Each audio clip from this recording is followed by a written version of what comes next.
après la disparition de sa mère, la reine Élisabeth II, survenue le 8 septembre dernier, le prince héritier Charles est devenu le roi d'Angleterre. Le père de William et de Harry avait alors la possibilité de changer de nom, pour emprunter l'un de ses prénoms secondaires, à savoir Philippe, George ou Arthur. Mais il a préféré rester authentique en devenant le roi Charles III.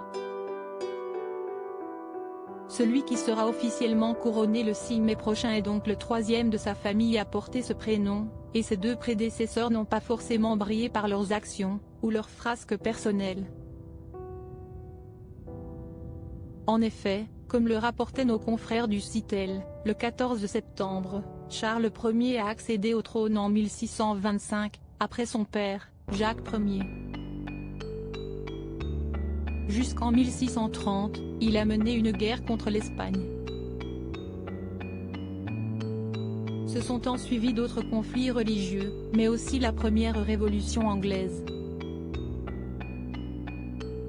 Celle-ci a perduré, en tout, de 1642 à 1651. Mais le souverain a préféré fuir sur l'île de Wight afin d'échapper à ses opposants. Il a été capturé en 1647, puis décapité, 2 ans plus tard. La monarchie avait alors été abolie.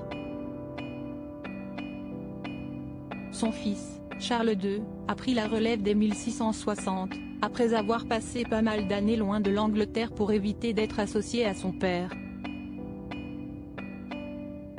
Supérieur à Rétro 2022, Charles III, revivait les temps forts de l'année du nouveau roi. Un roi libertin qui n'a eu aucun enfant légitime. Ce n'est d'ailleurs qu'en 1658 qu'il est revenu au sein de la capitale du Royaume-Uni, lorsque la monarchie a été restaurée.